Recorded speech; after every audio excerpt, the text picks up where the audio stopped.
Georgia? E o Clóvis? Era o amigo imaginário dela? Era o seu amigo imaginário, Ti? O Ti falou que, mano...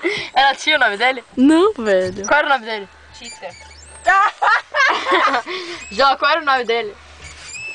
Ti, era pra já ficar com medo do Ti. É que a Georgia sempre fica, ai, para. Eu gosto da Jorge porque ela tinha um amigo imaginário. Eu acho isso muito legal. Eu não tinha. Eu também não. Tipo, eu falava sozinho, O muito Lurit. sozinho. Ele sabe as historinhas que você faz na sua cabeça? Sei. Então, eu passava pra vida real. Eu brincava de dinossauro assim.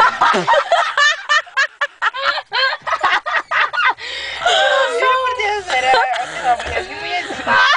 Aí eles namoravam. Ou brincava de pequena sereia, velho. Não de dinossauro. Agora a Paula tem os pés que são não sei o que lá das mãos. Que é? Assim, ó, são as mãos. Era a mão direita e a mão esquerda. Eu conversava com elas. E os pés eram os pais delas. Mas Nossa, assim, velho. eles não eram um casal Vocês gay, são mas os dois voadoras. eram homens, entendeu? E eles juntos cuidavam delas.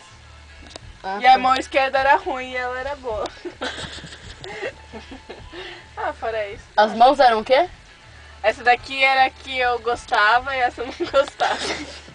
Tipo, Porque se é destra e não é canhota. não sei, mano. Aí no final essa foi fazer o intercâmbio.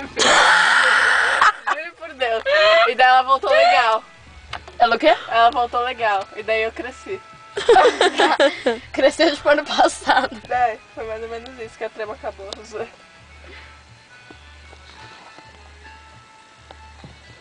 É daqui esse forró?